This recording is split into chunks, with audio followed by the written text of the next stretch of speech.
ফুচকা কার না ভালো লাগে? খুলনা শহরের অলিতে গলিতে, রাস্তার পাশে, মার্কেটে সবখানে ফুচকা দেখতে পাওয়া যায়।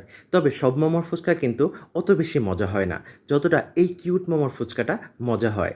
আমার কাছে মনে হয় খুলনা শহরের সেরা স্বাদের ৫টা ফুচকার মধ্যে এই মোমোর ফুচকা অন্যতম। ফুচকা মজা হওয়ার অন্যতম বৈশিষ্ট্য কিন্তু এই ফুচকার ডালটা।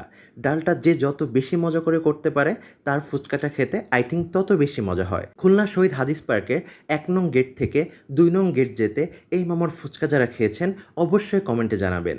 মামার এখানে নাগা লাভারদের জন্য বোম্বাই মরিচের ব্যবস্থা আছে। রেগুলার ফুচকাতেও হালকা মামা বোম্বাই মরিচ দেয়, যার জন্য খাওয়ার সময় বোম্বাই মরিচের বেশ সুন্দর একটা ফ্লেভার পাওয়া যায়। যারা খুব বেশি ঝাল খেতে পারেন, মামাকে বলে দিবেন বোম্বাই মরিচ দিয়ে স্পেশাল করে বানিয়ে দিবে। মামা এখানে ২ ধরনের টক দেয়, একটা ফ্রেশ তেঁতুলের ঝাল ঝাল টক, আর একটা আমার পছন্দের মিষ্টি টক। মিষ্টি টকটা দিয়ে এভাবে মামার ফুচকাগুলি খেতে এক কথায় অসাধারণ লাগে।